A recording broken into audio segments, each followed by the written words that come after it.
অবশেষে ভারতীয় শিক্ষামন্ত্রী ধর্মেন্দ্র প্রধানজি ইস্তফা দিলেন। এটি নৈতিকভাবে ছাত্র আন্দোলনের জিত।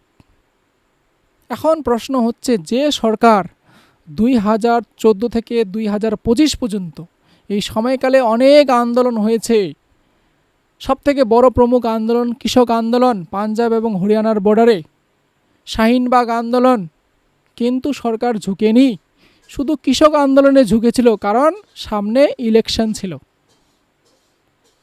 সেই সরকার আজ 2026-এ এসে ঝুঁকে গেল, ছাত্র আন্দোলনের কাছে মাথা নত করে দিল। সিজিপির প্রমুখ বলছেন সরকার भी झुक जाती है झुकाने वाला चाहिए। কিন্তু এখানে প্রশ্নটা অন্যদিকে, সত্যি কি সরকার ঝুঁকে গেছেন, না কোনো একটা মাস্টার স্ট্রোক বা চাল খেললেন বিপক্ষদের সঙ্গে? আমরা কয়েকদিন ধরে দেখছি বিপক্ষ দলের নেতারা যেভাবে নিতিন গডকরি প্রধানমন্ত্রী বা বিজেপির অন্যান্য নেতাগুলোকে ঘেরার চেষ্টা করছেন, তাদের মুখে কি তালা লাগিয়ে দিলেন এই ছাত্র আন্দোলনকে অতি শীঘ্রই বন্ধ করে দিয়ে? না সবথেকে বড় মাস্টার স্ট্রোক খেললেন যে এই মনসুন সেশন কিন্তু বিজেপি সরকারের জন্য একটা অতি মহত্বপূর্ণ সেশন। এই মনসুন সেশনে আমরা দেখতে পারি এই ভারতবর্ষের ইতিহাসে কয়েকটি মহত্বপূর্ণ গুরুত্বপূর্ণ বিল উঠে আসতে পারে। আমরা গত কয়েক মাস ধরে দেখছি বিজেপি কিভাবে পরিশ্রম করছে 3টি বিল পাশ করানোর জন্য এই মনসুন সেশনে। প্রথম বিলটি হচ্ছে ডিলিমিটেশন বিল। এই বিলের মাধ্যমে সরকার এমপিদের সংখ্যা বাড়াতে চায়। আমরা নতুন পার্লামেন্ট ভবন নির্মাণ করেছি, সেখানকার সিট ক্যাপাসিটি 1000-এর কাছাকাছি, তো সেখানে সংখ্যা বাড়াতে হবে, তার জন্য এই বিলটা পাশ করতে হবে। 2 নম্বর বিলটি হচ্ছে উমেন রিজার্ভেশন বিল, যার মাধ্যমে মহিলাদের পার্টিসিপেশন পার্লামেন্টে বেড়ে যাবে। 3 নম্বর বিলটি, যেটি খুবই মহত্বপূর্ণ বিজেপি সরকারের জন্য, সেটি হচ্ছে ওয়ান নেশন ওয়ান ইলেকশন, যার জন্য বিজেপি যেভাবে পরিশ্রম করেছে রাজনীতি দলেদের সঙ্গে, সেটা আপনারা সবাই জানেন।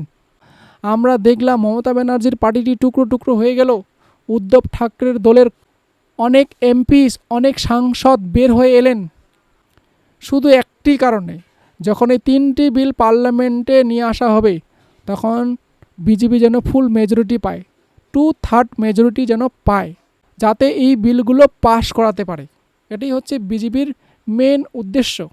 তার জন্যই এই ছাত্র আন্দোলন বিজেপির জন্য একটা মাথা ব্যথা হয়ে দাঁড়িয়েছিল। আমি মনে করি এই জন্যই হতে পারে এই শিক্ষামন্ত্রী ইস্তফা দিলেন। তার সঙ্গে সঙ্গে আমরা দেখলাম আরএসএস প্রমুখ মোহন ভাগবতজি বললেন যে আমাদের ডিক্টেটরশিপের দিকে নয়, আমাদের সংবাদের দিকে এগিয়ে যেতে হবে। এই ছাত্র আন্দোলন যেভাবে ব্যাপক রূপ ধারণ করেছিল, আমরা কলকাতায় আন্দোলন দেখলাম, চণ্ডীগড়ে আন্দোলন দেখলাম, আরও ভারতের প্রমুখ শহরে এই আন্দোলনটি ব্যাপক রূপ ধারণ করেছিল। এই আন্দোলনের প্রভাবে ডোনাল্ড ট্রাম্পের মতো লোক ভাষণবাজি শুরু করতে পারতেন, বা এই ঘটনাটি নিয়ে ইউনাইটেড নেশনে চর্চা হতো, এটাতে বিজেপির অনেক দুর্নাম হতো। এজন্যই বিজেপি খুব তাড়াতাড়ি চালাকির সঙ্গে এই ছাত্র আন্দোলনকে সমাপ্ত করলেন। এখন প্রশ্নটা আপনাদের করি, সত্যি কি বিজেপি ছাত্র আন্দোলনে ঝুঁকে গেছে, না বিজেপির এটি মাস্টার স্ট্রোক ছিল? ভাববেন কিন্তু।